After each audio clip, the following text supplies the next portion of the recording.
মানুষ ভাবে এক আর হয় আর এক। সবই যেন কোনো এক অদৃশ্যের অঙ্গুলি হিলনে ঘটে চলেছে।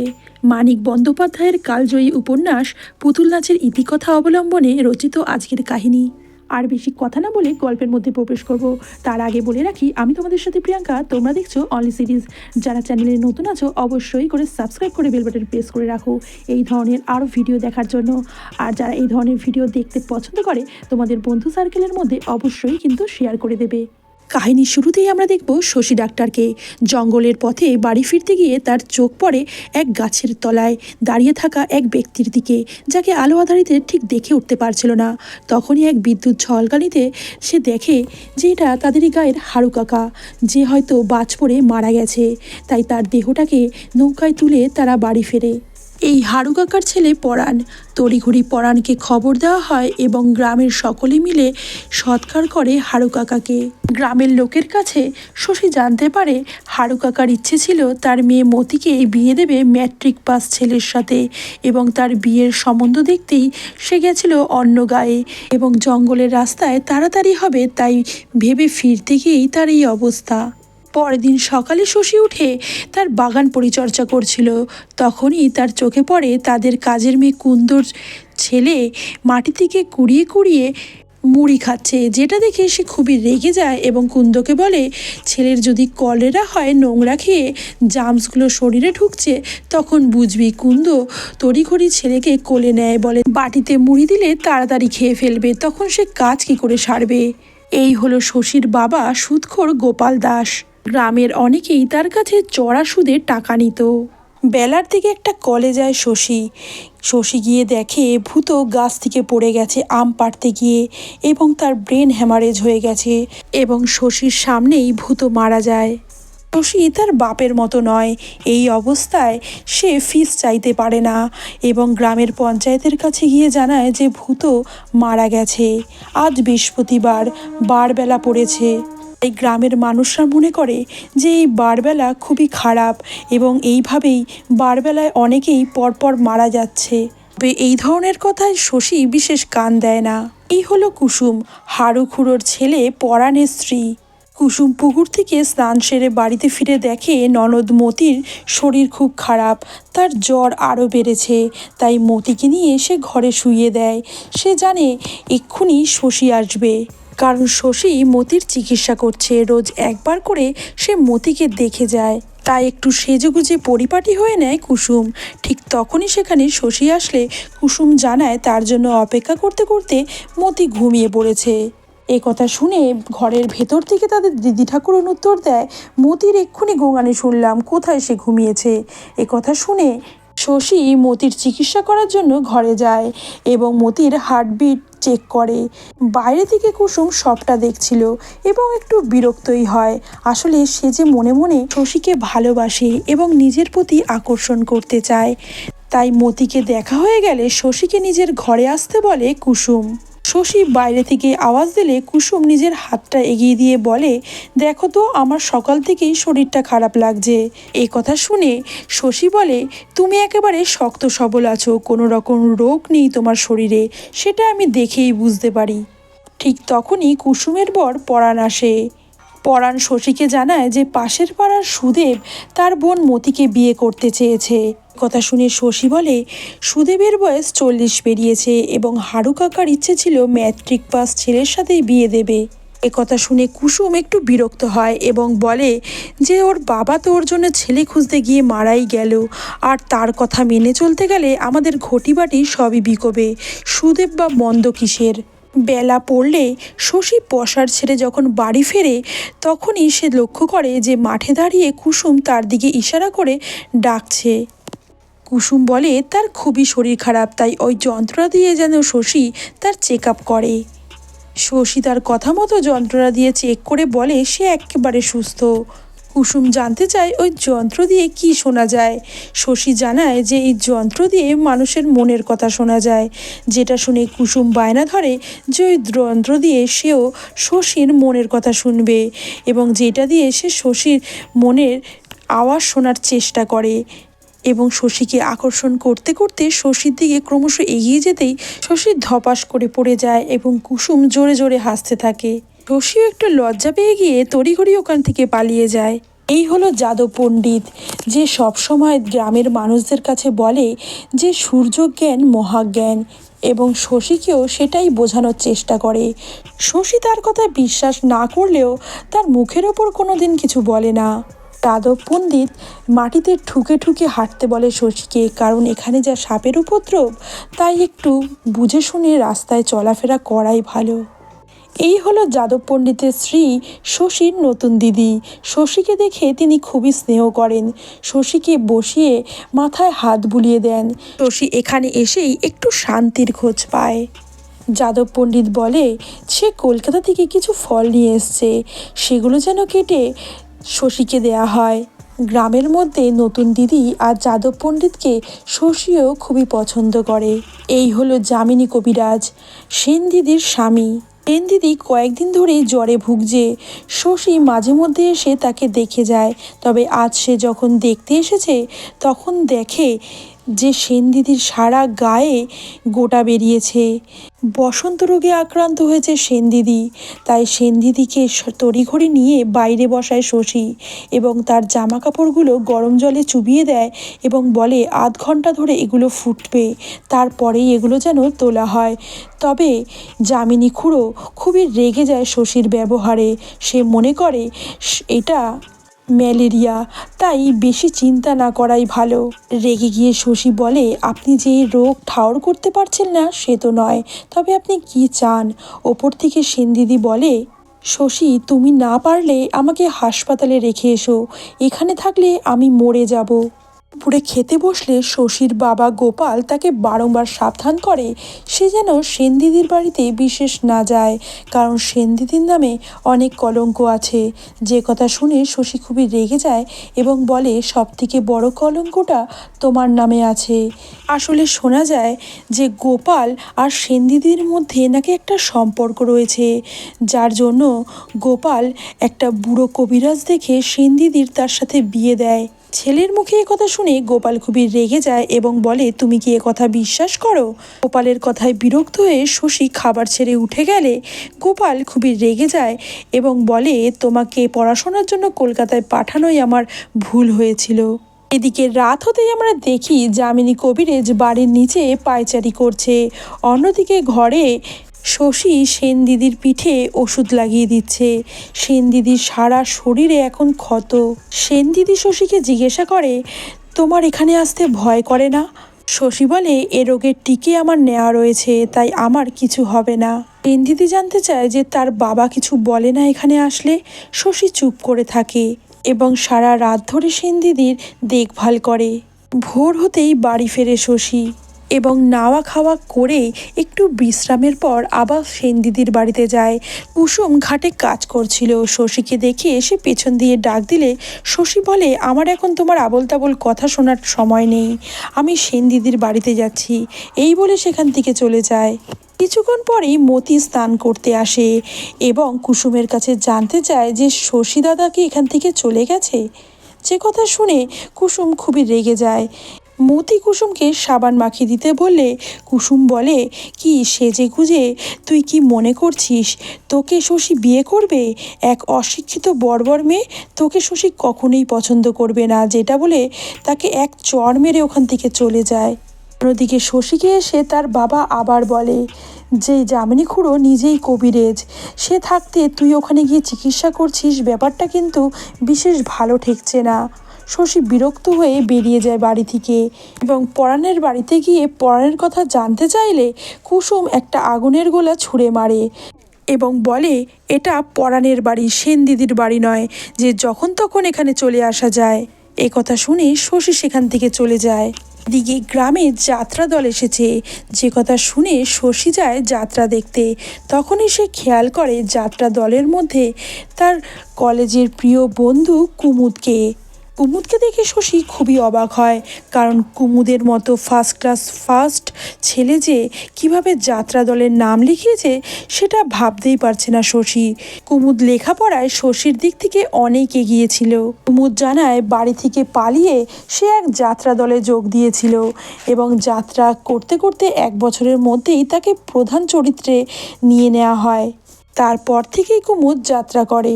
কুমুদ জানতে চায় যে সেই এদো গ্রামে কেন পড়ে আছে। তার তো বরাবর স্বপ্ন ছিল বিলেতে যাওয়ার। শশী জানায় সে কিছুদিন পরেই বিলেত চলে যাবে। যাত্রা শুরু হয় এবং গ্রামের সকলেই যাত্রা দেখতে আসে। কুসুম এবং মতিও যাত্রা দেখতে এসেছিল। মতির চোখ যায় সুপুরুষ কুমুদের দিকে এবং কুসুমের মুগ্ধ দৃষ্টি দেখতে থাকে শশীকে। মতির কুমুদের অভিনয় খুবই ভালো লাগে, যেটা শুনে কুসুম ঠাট্টা করে, তোর কি মনে হচ্ছে তোর সাথেই করছে, তাই তো? যাত্রা শেষ হলে সকলে বাড়ি ফেরে। তবে পরের দিন সকালেই মতি রাস্তায় খুঁজতে থাকে তার হারিয়ে যাওয়া কানের মাকড়ি। ঠিক তখনই সাপ সাপ বলে দূর থেকে দৌড়ে আসছিল কুমুদ। কুমুদ এসে জানায় যে তার পায়ে সাপে কামড়ে দিয়েছে। যেটা শুনে মতি বলে যে গলার কাপড়টা পায়ে কোষে বাঁধে। তার কথা মতোই কুমুদ তার পায়ে গলার কাপড়খানা খুলে কোষে বাঁধে এবং মতি তার কাছে জানতে চায় সে কোথায় যাচ্ছিল। কুমুদ জানায় সে তার বন্ধু শশীর বাড়িতে যাচ্ছিল। মতি জানতে চায় যে তার কি খুব ঘুম পাচ্ছে এবং সারা শরীর অবশ হয়ে আসছে, চোখে কি সে ঝাপসা দেখছে। এগুলো শুনে কুমুদ অবাক হয়ে বলে এসবের কিছুই তো তার হচ্ছে না। মতি বলে তাহলে নিশ্চয়ই ঢ্যামনা সাপ তোমায় কামড়েছে, যে সাপের বিষ নেই। যে কথা শুনে অবাক হয়ে যায় কুমুদ। মতি হাসতে হাসতে বলে এখনও আপনার চোখে কাজল লেগে রয়েছে। কালকে আপনি বেশ অভিনয় করেছেন, আজও কি আপনার সাথে কোনো ছেলে মেয়ে সেজে অভিনয় করবে? যে কথা শুনে কুমুদ হাসতে থাকে এবং বলে না, কোনো মেয়ে যদি অভিনয় করে তাহলে কি হবে? চুপ করে যায়। তারপরে আবার গিয়ে নিজের মাকড়ি খুঁজতে থাকে, যেটা দেখে কুমুদ জানতে চায় সে কি খুঁজছে। মতি জানায় কালকে নাটক দেখে ফেরার সময় তার একটা কানের মাকড়ি হারিয়ে গেছে। সোনার ছিল, তাই যে সবাই যদি জানতে পারে তাকে বকাঝকা করবে। এ কথা শুনে কুমুদ তার আরেকখানা মাকড়ি দেখতে চায়। পরের দিন সেই একই জায়গায় কুমুদ এসে বাঁশি বাজাচ্ছিল। মতিও সেখানে দেখা করতে আসে কুমুদের সাথে। কুমুদ মতিকে তার মাকড়ি জোড়া দিলে মতি খুবই অবাক হয়ে যায় এবং বলে নতুন পুরনো তো চেনা যাচ্ছে। তখন কুমুদ বলে যে রাতে তেঁতুল মাখিয়ে রেখে দেবে এবং সকালে সোডা দিয়ে মেজে নেবে, নতুন পুরনোর ফারাক বুঝতে পারবে না। যে কথা শুনে মতি খুবই আনন্দ পায়। এরপর তারা গিয়ে বসে একটা বিরাট বড় গাছের তলায় এবং যেখানে মতিকে গান শেখাচ্ছিল কুমুদ। দুজনের দুজনকে বেশ ভালো লেগে যায়। কুমুদ মতির কাছে জানতে চায় মতির কি কুমুদকে ভালো লাগে। মতি মাথা নেড়ে সম্মতি জানালে কুমুদ বলে কাউকে ভালো লাগলে কি করতে হয় তুমি জানো? মতি তক্ষুনি কুমুদের গালে চুম্বন করলে কুমুদ বলে এটাকে বলে কিস। যে কথাটা কখনোই মতি আগে শোনেনি। সদ্য যৌবনে পা দেওয়া মতির কাছে এই অনুভূতিটা ছিল অনন্য। অন্যদিকে সেনদিদি এখন অনেকটা সুস্থ হয়েছে।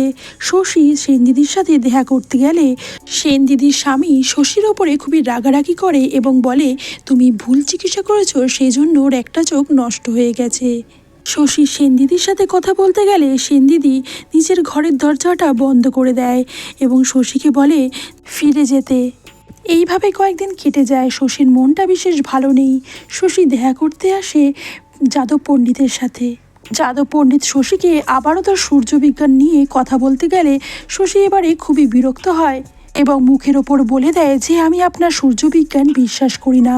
যেটা শুনে যাদব পণ্ডিত বলে তুমি জানো সূর্যবিজ্ঞানের দ্বারা কি কি সম্ভব? মানুষ নিজের মৃত্যুটাও আগে দিয়ে বলে দিতে পারে। এই কথা শুনে শশী অবাক হয়ে বলে আপনি কি জানেন আপনি কবে মারা যাবেন? যাদব পণ্ডিতও একটু অহংকারের সাথে বলে আমি আরও 10 বছর আগে থেকে জানি, আমি মারা যাব রথের দিন। এই কথা শুনে শশী খুবই অবাক হয়, একই সাথে বিরক্ত হয়ে সেখান থেকে চলে যায়। নতুন দিদি দরজায় দাঁড়িয়ে তাদের সব কথা শুনছিল।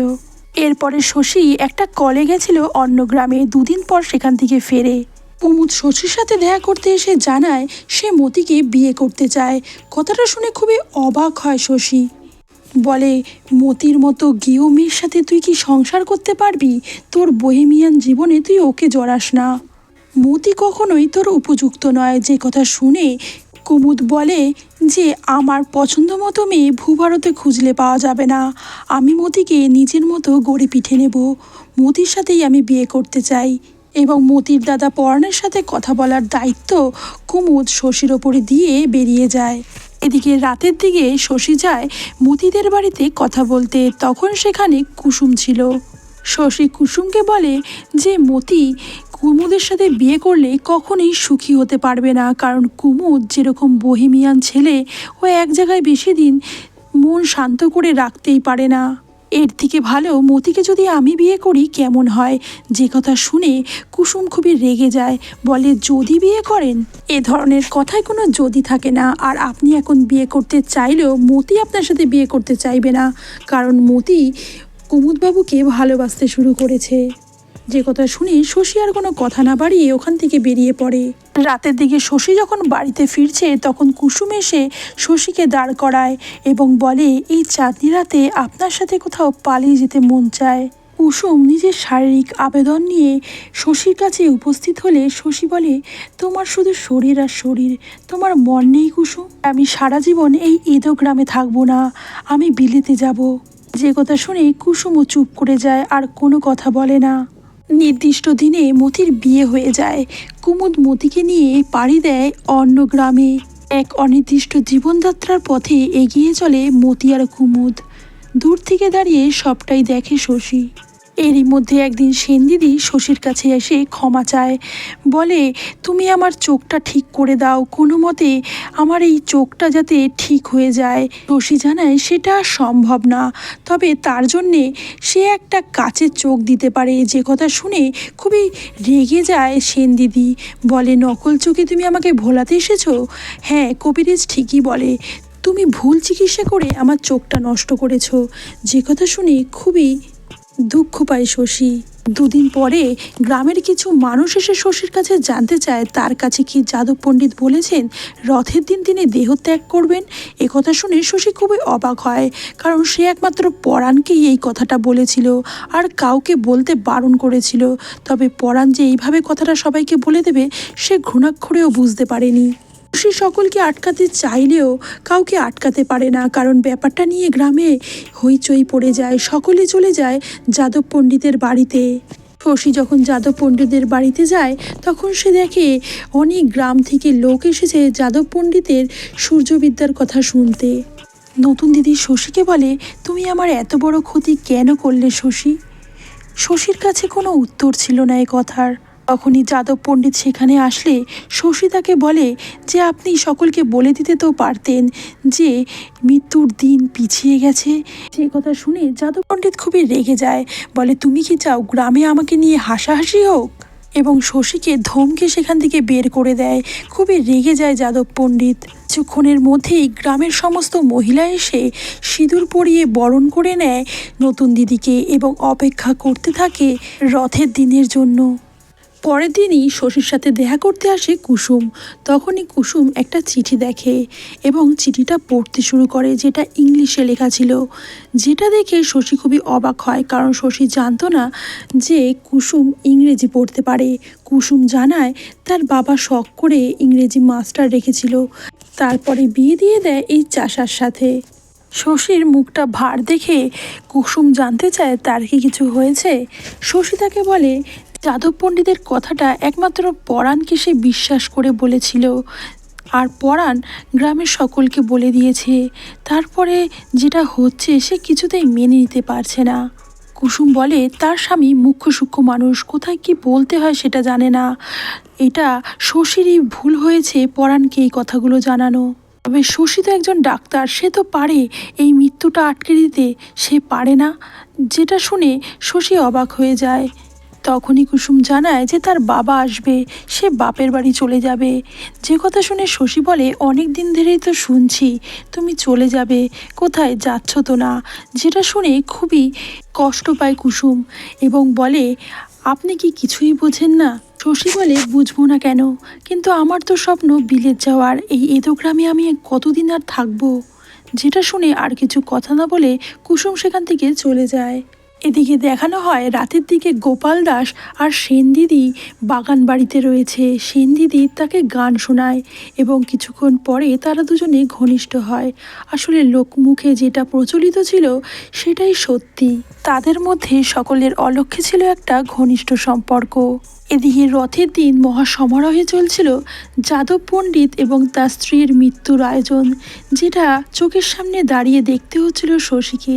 শশী সবটাই বুঝতে পারছিল যে যাদব পণ্ডিত আর তার স্ত্রী নতুন দিদি দুজনেই আফিংয়ের নেশা করেছে এবং সেইভাবেই তারা পৃথিবী ছেড়ে সকলের অলক্ষ্যে চলে যেতে চাইছে। তবে শশী তাকে আটকানোর চেষ্টা করলেও সকলের সামনে সেটা পেরে ওঠে না।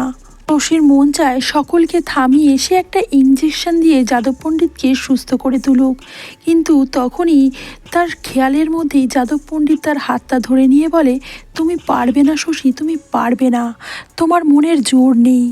এরপর নির্দিষ্ট সময়ে যাদব পণ্ডিত আর তার স্ত্রী দেহ রাখে। শশীর কিছুই করার থাকে না।